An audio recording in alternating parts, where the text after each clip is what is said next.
ఒక గురువు గారు తన శిష్యుడికి ఒక మంత్రపు రాయిని ఇచ్చి, బాబు, దీనికి ఒక మహిమ ఉంది. ఇది ఏ ఇనుమును తాకినా అది బంగారంగా మారిపోతుంది. 2 రోజులు ఇది నీ దగ్గరే ఉంటుంది అని చెప్పారు. శిష్యుడు చాలా సంతోషపడ్డాడు. కానీ ఇంకా 2 రోజులు టైం ఉంది కదా, రేపు మార్కెట్కి వెళ్ళి ఇనుము కొందాంలే అని మొదటి రోజు హాయిగా నిద్రపోయాడు. 2వ రోజు కూడా సాయంత్రం చూద్దాంలే అని బద్ధకంతో కాలం గడిపేశాడు. సాయంత్రానికి గురువుగారు వచ్చి ఆ రాయిని వెనక్కి తీసేసుకున్నారు.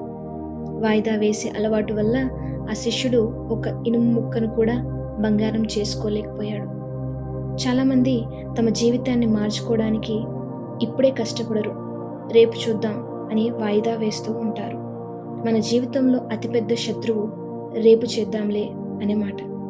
సమయం ఎవరి కోసమో ఆగదు. వాయిదా వేయడం ఆపితేనే విజయం నీదవుతుంది. వీడియో నచ్చితే లైక్, షేర్ అండ్ సబ్స్క్రైబ్.